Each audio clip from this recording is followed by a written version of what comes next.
নজরুল ইসলাম প্রাসঙ্গিক এ কারণে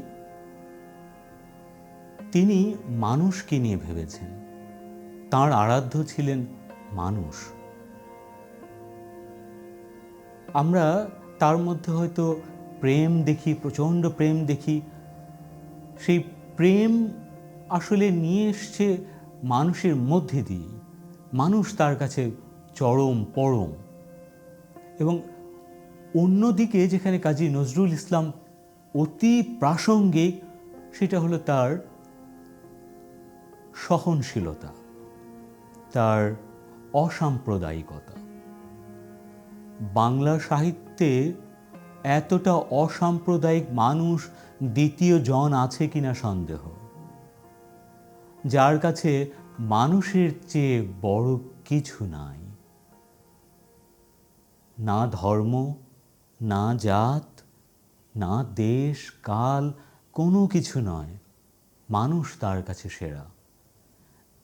এই যে মানুষকে আপনি যদি সবার উপরে রাখতে পারেন, তখন দেখবেন সমস্ত বিভেদ ঘুচে যাবে, সমস্ত অন্যায় দূর হয়ে যাবে, সমস্ত অবিচার কোথায় হারিয়ে যাবে আপনি যদি মানুষকে সেই মূল্যটা দিতে পারেন, সেই উচ্চ জায়গা মানুষের জন্য রাখতে পারেন। নজরুল ইসলাম এখানেই তার বিশেষত্ব। তিনি অসাম্প্রদায়িক চেতনার যে বহিঃপ্রকাশ সেটা ঘটিয়েছেন। এবং সেটা শুধু সাহিত্যে নয়, তার ব্যক্তিগত জীবনে, তার আচারে, তার জীবনযাপনে, মানুষের সাথে তার বন্ধুত্বে, সমস্ত কিছুর মধ্যে দিয়ে তার অসাম্প্রদায়িক যে সত্তা, সেটার প্রকাশ হয়েছে।